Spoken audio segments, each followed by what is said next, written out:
Well, on this Easter day, our gospel lesson from John's Gospel, chapter 20, verses 1 through 18, mentions only three people specifically by name: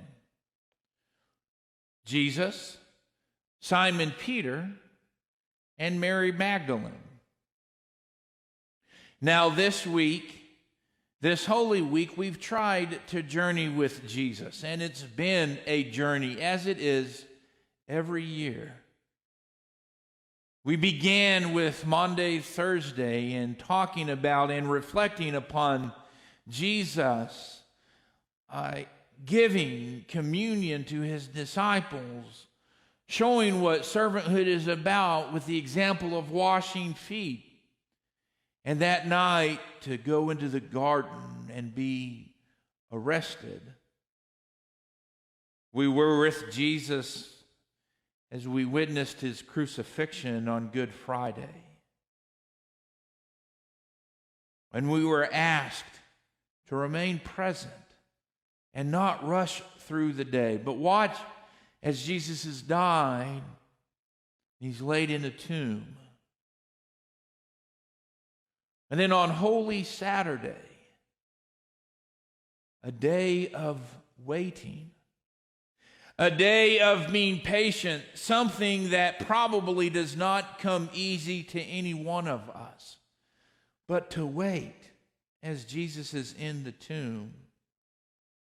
And then last night, in that first celebration of Easter at the great vigil, proclaiming that Jesus Christ has risen.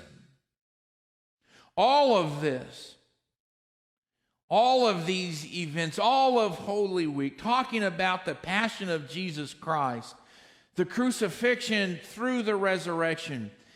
This is the event that all of history pivots upon. And so today, wherever we are, we've gathered and we celebrate this day because somehow you and I have been touched by Jesus. We've had some sort of encounter. But let's look a bit at the names mentioned in our gospel lesson. Simon Peter.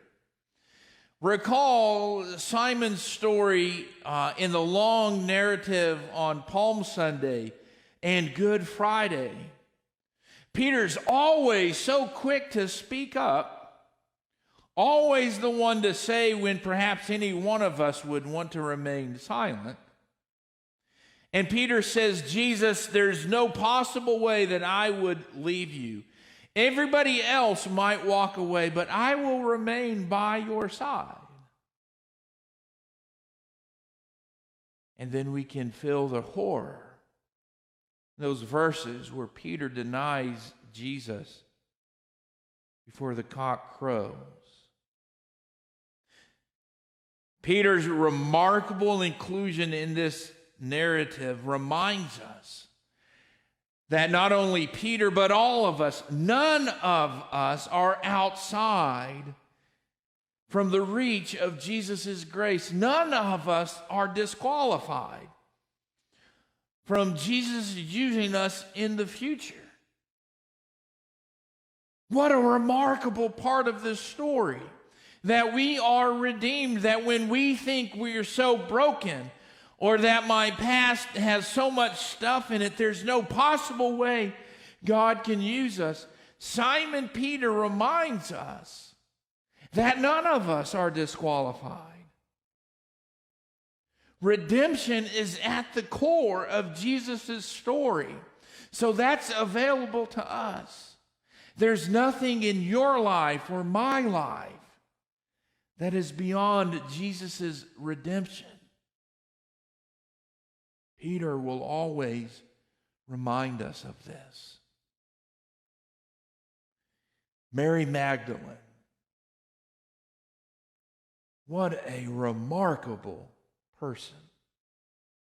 The first in our story today to see the tomb, the stone removed, and Mary runs to go tell Peter and the other disciples. And she's watching as Peter and the unnamed disciple run to the tomb. And she weeps because the body of Jesus is not there. But Mary is so faithful. She's one of the few that when all the disciples fled at the crucifixion, Mary remained present. Mary remained with Jesus. Mary was an example of standing still, even when it was so difficult. Mary is the first to see Jesus. But somehow, in a way that's still hard to fathom, Mary doesn't recognize him, thinks he's the gardener.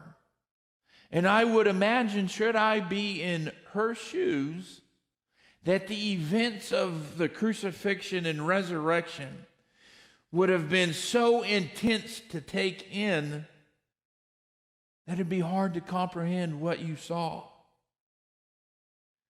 But upon hearing Jesus' voice, Jesus simply saying, Mary, she recognizes him. And you know, it's not Peter or John or James who are the first witnesses of Jesus. It's not those that we might think are the super spiritual that make this first witness. But it's Mary. And she simply says, I have seen the Lord. See, you and I making a witness of Jesus' resurrection is just that. It's not intended to be a fancy lecture. It's not intended to be an argument that has everybody possibly convinced, but simply, faithfully saying, I have seen the Lord. Let me tell you about my story.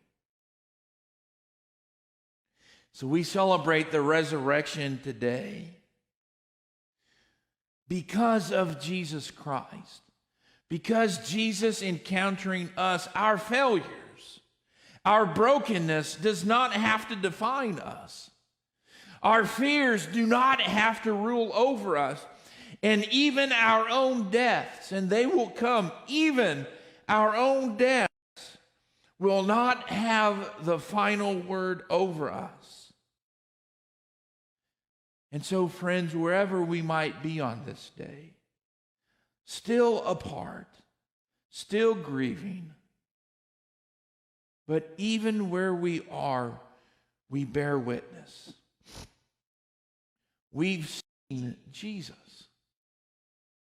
We've seen the risen Lord. Where might we have seen him? If we've had our eyes open, we've seen Jesus in the face of someone homeless. We've seen Jesus in the face of the prisoner. We've seen Jesus in the face of a child. We've seen Jesus in the face of the elderly. We've seen Jesus in those challenged. We've seen Jesus in the face of all of us. That if we want to have our eyes opened, we can see Jesus in each of us. So we have seen Jesus and we cannot be the same. Because of Jesus, I'm redeemed. You can be redeemed. Our stories, all of in our stories can be redeemed by Jesus Christ. And so, my dear friends, wherever we are, on this day as we celebrate Easter, because Jesus is the resurrected one, you and I, all of us, are resurrection people. Amen.